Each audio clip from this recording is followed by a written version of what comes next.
We've cracked open one of the most compelling and, frankly, bizarre historical documents we've ever encountered. Absolutely. Today, we're doing a deep dive into a primary source record that details this incredible convergence of professional athletics, neurochemical education, and mandatory high-risk public performance. And our mission here is really clear. We are treating this record as objective, factual history. Every single detail. Everything. The chemical data, the required flights, the specialized individuals, we're analyzing them as the documented reality of this past era. We're not asking why someone wrote this. No. We're asking what this document says happened. And what this document describes is a world where the pressure to perform is just so extreme, it demands the complete management of, well, everything, both the physical self and the psychological self.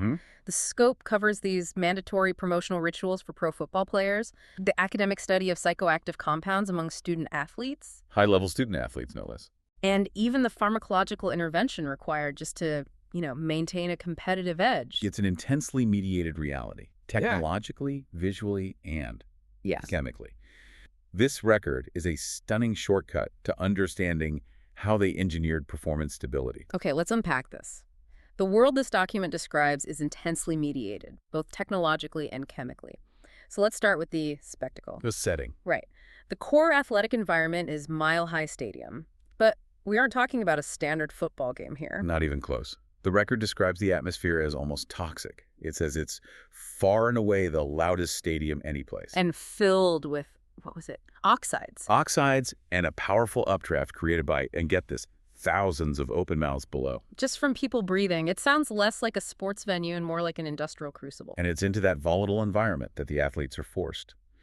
The key documented requirement is this mandatory promotional ritual. So professional football players, even specialists like a punter for the Cardinals named Oren, they have to wear fake red wings and beaks and perform aerial glides from the stadium rim. From the very top. The description of the performance gear is, it's truly jarring. The document talks about nylon clattering, ill-glued feathers. And a beak that makes it hard to breathe or even see properly.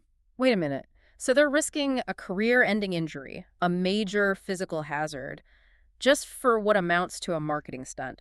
What does the document say about the priority here? It's stark. The record makes it crystal clear that the spectacle takes precedence over the athlete's actual well-being. There's a direct mention of this, isn't there? Yes. Oren, the punter, he privately whispers, "Please, Lord, spare the leg," just before he lands. The documented expectation is that these athletes are freak show performers first. Risking their bodies for non-athletic duties. And this is contrasted very sharply with his past team requirements. Like in New Orleans, it was just robes, halos, and a zither, only once a season. So the implication is that this demand for, humiliating spectacle has escalated, and fast. Exactly. And the technology is right there with them. The interlace cameras. They're focused on them. And Oren is acutely aware of this light that indicates zoom.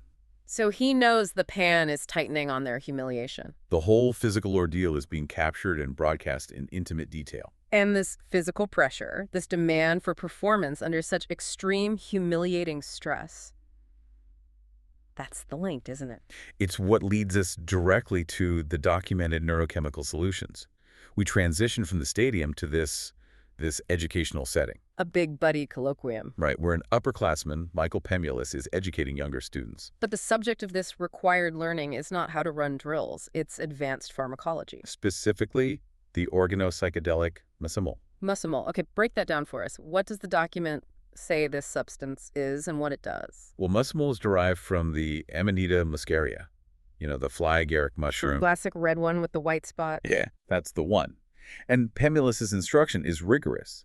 He's emphasizing titration, getting the dosage just right. The facts given are that it's potent, 2 to 3 times psilocybin. Wow. Requiring only a small dose, like 10 to 20 oral milligrams. And what about the documented factual effects? What did it do? The effects are remarkable, especially in the context of high-stakes athletics. A semi-sleep trance with visions, extreme elation, sensations of physical lightness, and increased strength. You can see how that would be appealing to an athlete. Oh, absolutely. And significantly, synesthesia and favorable distortions in body image. This was a substance that was both revered and feared by Aboriginal tribes in southern Quebec and the great concavity. So the study of potent hallucinogens is just standard educational fare for these student athletes. That's part of the curriculum. Which brings us to the third setting, which might be the most abstract manifestation of this performance pressure, the tennis court. A specialized gargantuan tennis court is how it's described, possibly the size of a football field. But it's not the size that's the key detail, is it? It's the complexity. Exactly. The lines that define play are described as a sculpture of string. It forms these incredibly oblique relationships, boxes, rivers, tributaries. Systems inside systems. Yes. It sounds less like a court and more like a geometrical nightmare designed to induce crippling anxiety. And on this court, play is described as hypothetical. The opponent is often unseen, but it's still observed with extreme formality. A silent, motionless crowd in citrus colors. A battalion of linesmen in blazers and safari hats. An umpire in a high chair, wired for amplification. This confirms it. Even the most complex, ritualized athletic activity is a profoundly public event, requiring massive infrastructure and rigid adherence to observation. The document then gives us profiles of 3 individuals whose lives really define how this system of intense spectacle and chemical management functions. So let's start with our first subject, Oren, the cardamom hunter. Highly specialized, right? He's paid to punt long, high, well, and always. And he's a recent trade, which means he was just immediately thrown into this demanding Cardinals ritual. He really illustrates that conflict between athletic specialty and spectacle. Perfectly. His key actions during the glide, refusing to whistle or squawk, grimly tacking through the air, it shows his profound loathing for the task. The document says it crosses every line for him. But the critical insight here is his vulnerability. Yes, he suffers from a morbid, undisclosed fear of heights and high-altitude descent, which is a massive psychological liability imposed by a job requirement that has nothing to do with his actual athletic ability. Then we have Clete, the token female holder, an ex-QB, now holding for place kicks. Clate's role during the glide shows how others are trying to navigate the chaos. Clate tries to maintain this resigned attitude, which suggests a kind of weary normalization of the whole absurdity. But even Clate is nearly blown into Oren's pin feathers. Right, which emphasizes the very real physical danger. Clayton's attempt to distract Oren by shouting, "A cleavage check in 22G," is just a strange, documented effort to inject some kind of vulgar humor into a life-threatening situation. Which brings us back to Michael Pemulus, the upperclassman who functions as the neurochemical analyst and educator. He's not just studying these substances. He is imparting detailed, precise, operational knowledge, emphasizing careful titration to prevent a catastrophe. And Pemulus's own history confirms that this chemical intervention isn't optional. It's required for performance maintenance. It is. He reveals he started using a substance around age 15 or 16 called low-grade synthetic Bob Hope, Which the document characterizes as a psychodyspeptic Sominex. essentially a chemically engineered sleep aid provided by someone named Bridget Boone.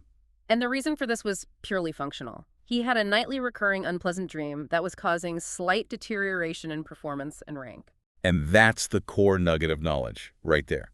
The system is so demanding that even a subconscious stressor, a dream, has to be neutralized chemically to prevent competitive failure. So when we put this chronology together, the cause and effect loop is just. It's undeniable.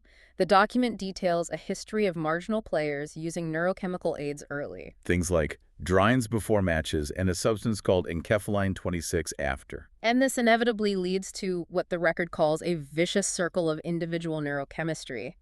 The pressure creates the need, which then creates dependency. Oren's documented sequence illustrates the immediate physical impact of the system perfectly. Okay, so the mandatory promotional ritual. That's the cause. It creates this internal conflict between his extreme phobia and his professional requirement. And the effect is Oren's tactical, fear-driven decisions during the flight and that specific, desperate whispering of, "Please, Lord, spare the leg."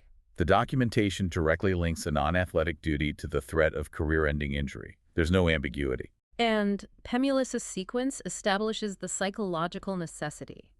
The cause is the recurring performance-degrading dream. And crucially, a dream that takes place specifically at the baseline of that grotesquely complex tennis court where he's unable to serve. The psychological stress manifests in the dream. So the intervention, the synthetic Bob Hope, works like a charm. It allows him to sleep. It stabilizes his performance. This isn't just self-medication. It's required maintenance. The very geometry of that surreal court. The factual reality of that complex field, it necessitated the chemical solution just for him to function, let alone compete. The setting and the solution are inseparable parts of this documented reality. So it's clear from this historical account that high-level athletics, it just necessitates physical humiliation, detailed neurochemical expertise, and prescribed substance use. Simply to maintain the baseline of performance and psychological stability that the job requires. Exactly. These records suggest a society where the extreme demands of spectacle intersect directly with the controlled manipulation of consciousness. Whether that control is enforced through a mandatory flight over a mile-high stadium. Or through the precise titration of psychodyspeptics to manage nightmares about an impossibly complex playing field. Yeah. The result is the same. The individual's reality is being actively managed. And that really brings us to the real question this historical document raises. If we connect this to the bigger picture, the level of chemical and psychological manipulation detailed here, it poses a really important question. In a world where basic athletic function requires managing a morbid phobia through mandatory flight and managing sleep through psychodyspeptics, what other fundamental realities are being chemically mediated to ensure societal function? That documented necessity, that's the crucial knowledge we take away from this dive.